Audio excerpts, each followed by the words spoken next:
সাহাবী রসুলকে ডাকাতে ধরছে। ডাকাত বলতেছে তোমার মাল নিয়ে নিব। বলছে নিয়ে নাও। বলছে শুধু মাল নিব না, জানটাও নিব। বলছে তাও নিয়ে নাও, কিন্তু একটা অনুরোধ করব, রাখবে? বলছে সেটা কি? বলে 2 রাকাত নামাজ পড়তে দাও। বলছে দেওয়া হলো তোমাকে 2 রাকাত নামাজ, তাড়াতাড়ি পড়ো।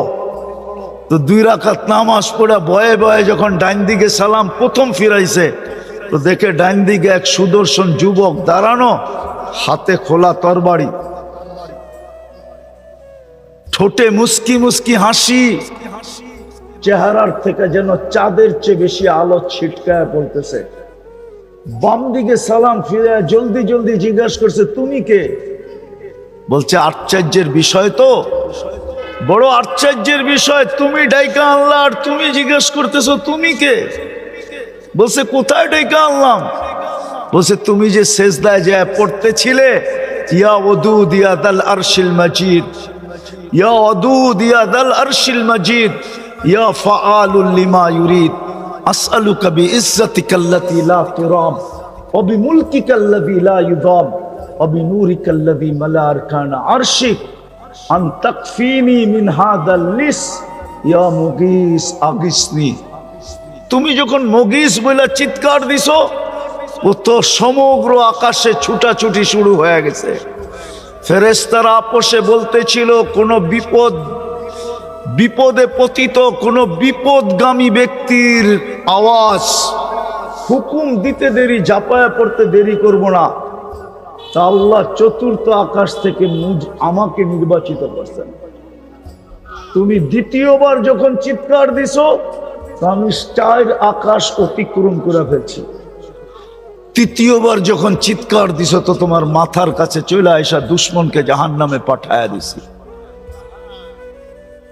বলছে এটা আমার বিশেষত্ব? বলছে না, কিয়ামত পর্যন্ত তোমার মতো নামাজ যে উপহার দিবে, ওর জন্য আমি কিয়ামতের সকাল পর্যন্ত বেঁচে থাকবো।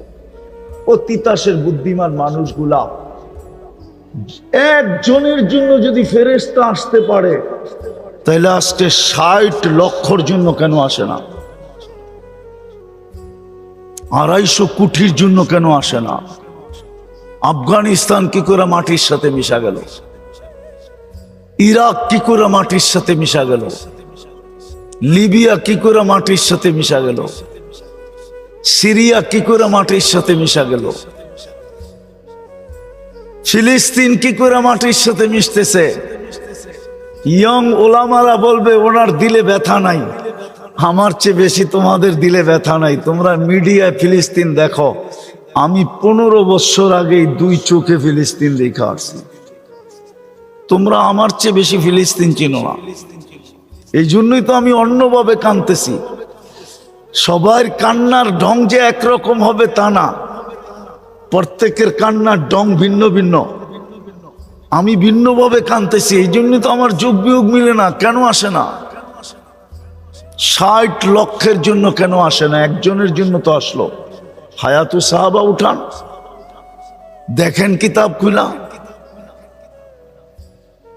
আসছে কি আসে নাই? এক কাহিনী তো না, শত কাহিনী তো আছে। শাহজালাল রহমতুল্লাহের জন্য যদি আসতে পারে, নাইলে উনি জায়নামাজ সুরমায় বিছাইলো কি করে? পানির ধর্ম তো হইলো বিছাবে যেটা ওটাকে ভিজাবে, পা দিবে যে নৌকা ছাড়া সেই ডুববে। শাহজালাল রহমতুল্লাহ তো ডুবলো না, জায়নামাজও তো ভিজলো না। আমি তো বলবো নিচে দিয়া ফেরেশতা হাতের উপরে উঠায়া রাখছিল, আর ফেরেশতা হাতে করে পার করায় দিছিল। আমি তো এটাই বলবো, ওনার জন্য যদি আসতে পারে গোর গোবিন্দকে বাগানের জন্য, তাইলে আজকে ইহুদিদেরকে বাগানের জন্য কেন আসে না? অথচ শাহজালাল সিলেটে ওই সময় তো হিন্দুই হিন্দু ছিল, ফিলিস্তিনে তো ইব্রাহিম আলাইহিস সালাম ঘুমাইতেছে, চোখে তো দেখা আসলাম ওয়াদিয়ে খলিলে। একটু দূরেই তো মুসা আলাইহিস সালাম ঘুমাইতেছেন ওয়াদিয়ে মুসা। 70 জন নবীর কবর এখনো তো চিহ্নিত আছে। 45,000 সাহাবায়ে কেরামের কবর এখনো তো চিহ্নিত আছে। মুসলমানের প্রথম কেবলা তো এখনো রাখা আছে। মেরাজের রাত্র তো ১৬ লক্ষ নবীদের সশরীরে সম্মিলন ওই ফিলিস্তিনি হয়েছিল। মুহাম্মদুর রাসূলুল্লাহ ইমামতি করছিলেন সশরীরে ফিলিস্তিনি। তো কি বলেন? আরে হা না না, খুতবা দিছিলেন ওইখানে দাঁড়ায়া, ওইখান থেকে মেরাজে গেলেন। আমি তো এগুলা চোখে দেখি, তারপরও কেন আসে না? কিন্তু আল্লাহ আমাকে বলতে চায় আসবে, তো আসবে কি করে? ভালোবাসা তো তোদেরকে মুসলমানের ঘরে জন্ম দিছিলাম, কিন্তু তোরা তো শুধু নামটাই রেখা দিলি, পরিচয় পত্র ছিঁড়া ফালায়া দিলি। শুধু কয়েকজন হুজুরের কাছে ছাড়া তো কারো কাছে পরিচয় পত্র নাই। বলুক আমার যুবকদের কাছে আছে কিনা? থাকলে ওর চুলের স্টাইল এরকম কেন, ওর পোশাক এরকম কেন, আশাক এরকম কেন? কিন্তু একটা কথা মনে উঠলো, যুবক তোমাকে বুঝাইতে চাইতেছি, তুমি যতই ওদের রঙে রঙ্গ না কেন, কোনদিন ওদের দিলে তুমি ভালোবাসা পাবে না। তোমাকে আমি চ্যালেঞ্জ দিয়া বলবো, দুনিয়ার কোনো চ্যালেঞ্জ না, আমার এই চোখের চ্যালেঞ্জ দিয়া বলবো, তুমি আর কি বাংলাদেশে বসে ওদের রঙে রঙিন হয়ে ভালোবাসা পাবে? যারা ওদের দেশের পাসপোর্ট পাইছে, ওদের দেশের গ্রিন কার্ড পাইছে, ওরা পর্যন্ত ওদের রঙে চলে, ওদের ঢঙ্গে চলে, ওদের চেয়ে আপডেট হয়ে চলে। যখনই ওর আইডিটা দেখে আর যখনই ওর পাসপোর্টটা স্ক্যান করে, তখনই আর ভালোবাসা ওর জন্য দেখাইতে পারে না। চোখগুলা এরকম বড় বড় করে। আমার এই চোখে শত না হাজারও দেখা আছে। যাও যাও ইউরোপে যেয়ে দেখা আসো, যাও কানাডা আমেরিকায় দেখা আসো, অস্ট্রেলিয়ায় যেয়ে দেখা আসো, নিউজিল্যান্ডে যেয়ে দেখা আসো। আমার কথা যদি বিশ্বাস না হয়, সত্য না হয়, তোমাদের জুতা আমার গাল গাল, এই বড়া মজমা। আমি তোমাদের পায়ে হাত দিয়ে বুঝাইতেছি, কোনদিন ওদের রঙে রঙিন হয়ে তুমি ওদের দিলের ভিতরে জায়গা করতে পারবে না। চ্যালেঞ্জ তোমাকে, কোনদিন না। এমনকি যদি চামচামি করো তারপরও পারবে না। আমার কাছে প্রমাণ আছে। বলো, সাদ্দাম হোসেনকে কে দড়াইয়া দিছিল? কে বলেন না? হুজুর তো চেয়ার হয়েছে, কে দড়াইয়া দিছিল? কে? মুসলমান মুসলমান মুসলমান। ওরই বডিগার্ড ওকে দড়াইয়া দিছিল। কিন্তু ও এখন কোথায়? আমেরিকা, কোথায় কানাডা, কোথায় অস্ট্রেলিয়া, কোথায়?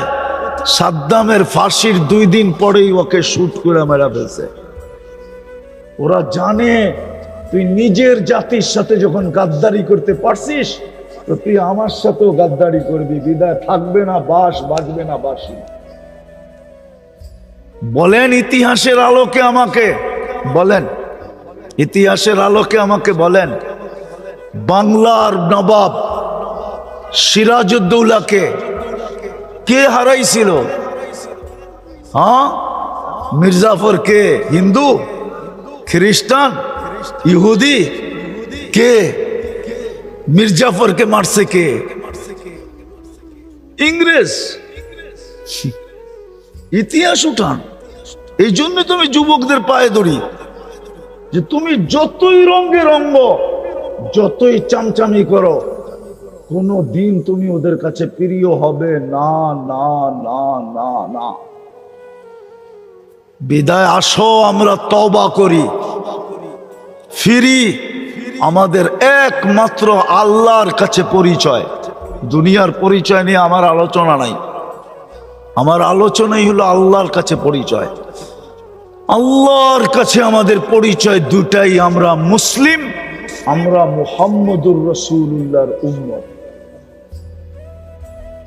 2 পরিচয় যদি অর্জন করতে পারি, যতদিন পরিচয় পত্র ছিল আর ইউনিফর্ম ছিল, হায় হায় হায়, এখনো আছে। আমি চোখে দেখে বলতেছি, প্রযুক্তির যুগ ছিল না। ওমর রাদিয়াল্লাহু তাআলা আনহু যেই পাহাড় দেখায় দিছিলেন সারিয়াকে, ওই পাহাড়ের গায়ে এখনো সাইনবোর্ড লাগানো আছে, ইরানের বন্ধ